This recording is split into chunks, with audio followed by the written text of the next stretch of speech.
Good morning, everybody. Welcome back to another edition of the Free Exchange of Ideas. This morning I heard a report about the Ohio train derailment from the New York Times. It said that anybody who thinks that the train derailment and subsequent fire and chemical plume in the Ohio River are not dangerous, or are dangerous, I should say, and the contamination could run rampant throughout the Ohio Valley area into West Virginia. As a matter of fact, it's supposed to reach West Virginia today, is a right-wing wingnut, because the writer couldn't be bothered to Google chemical bloom Ohio River.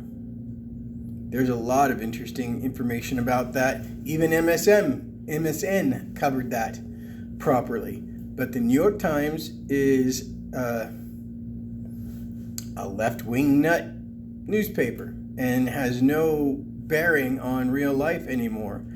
They are no longer the paper of record. They're just anything that's not following their narrative is right-wing nut bullshit. And that's insane. And that is not how you gather news. And that is not how you disseminate news. And that is not how you understand and learn what the actual truth is. Now, there's an old saying, somewhere in between this individual's story and this individual story is the truth. Rarely is the truth left or right. It has been my experience that is actually very, very true. I am disappointed, to say the least, in the New York Times and in the writer of that particular story. Disappointment doesn't really cover it. Disappointment is what happens when you tell your dad a lie and he says, "I'm disappointed in you because you didn't bother to tell me the truth. You didn't think I could handle the truth," or whatever. But no, because he's outright lying to the American public. The New York Times still has one of the largest distributions and subscription lists on the planet. I mean, they go all over the known world. The New York Times is known all over the known world. And that's more than frightening, because that chemical fire involved some pretty serious chemicals that are deadly. The plume that is in the Ohio River now, heading southeast toward West Virginia, like I said, it's supposed to reach, I forget the name of the town, but it's in West Virginia today.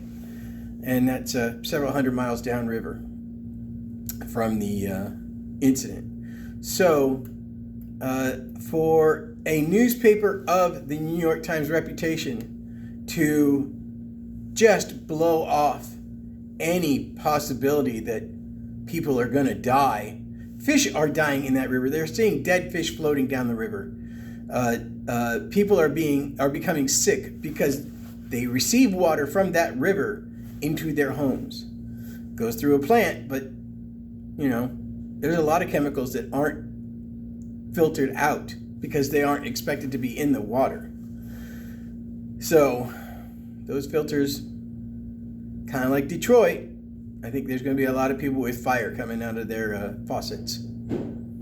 It's dangerous. It's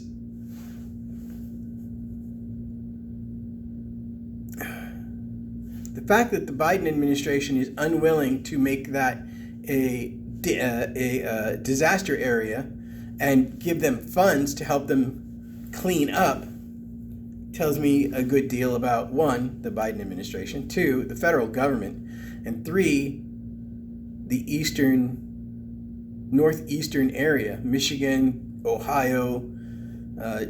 Detroit has been without real water for years. Years. That's insane to me. I don't have any idea why anyone still lives there. You have to kill the tax base in order to make people see reality, it seems, or at least the government.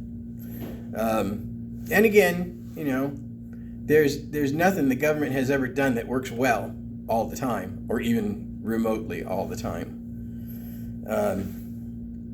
And once they get a little bit of power, they want more, and they want more, and they want more, and they want more, and so they eventually take that mile. So it's important that you check other news sources. I don't give a crap if you go left or right.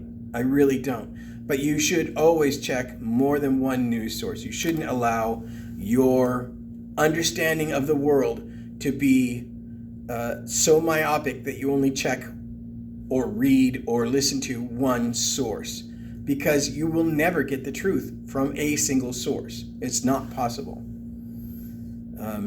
I actually read or listen to or watch probably 6 or 7 sources. Fox News is one, MSN is one. I will not watch CNN. It's an absolute waste of time. It's worse than any bad superhero story. It's just horrible. The New York Times I read on occasion because I kind of need to understand what the left is thinking, because that's all the New York Times is really worth anymore. Even my good friend Donovan reads the New York Times because he thinks they're the godhead of news, and they obviously are not. At any rate, pay attention, look around, get other sources, get more than one source for your information, because you'll never understand the whole truth unless you do that. And I really want you to do that. I know it takes time. I know it's effort. But God knows, with no effort, you get no gain. You learn nothing with no effort. That's the easy part. You can go around being ignorant all you like, but you vote. And you should understand what you are voting for and who you are voting for. Don't just vote a straight party ticket. I don't do that. I actually voted for Clinton. And I voted for Bush 41 and 43. I voted for both of those boys. But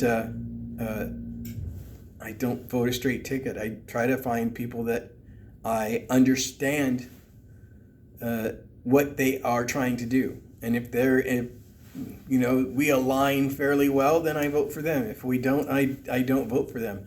I don't vote Republican or Democrat. I am a conservative. I've said that multiple times. I'm a constitutionalist, so I'm hard right, generally speaking. But I do have some social things that I prefer, things that are already in the established domain of the United States: Social Security, Medicare. Sure, I believe in those. I think they should be curtailed a bit. Not necessarily Social Security. People have, I think what Social Security has done is given people a false sense of security, in that, oh, I'm going to get my money back when I retire. What if you never retire? I know that the money that I'm going to get out of Social Security, and I started working when I was 6, that's no lie, is not going to help me survive at any time. Because you don't get Medicare for free, you have to pay for that, and you have to pay taxes on your Social Security if it's enough.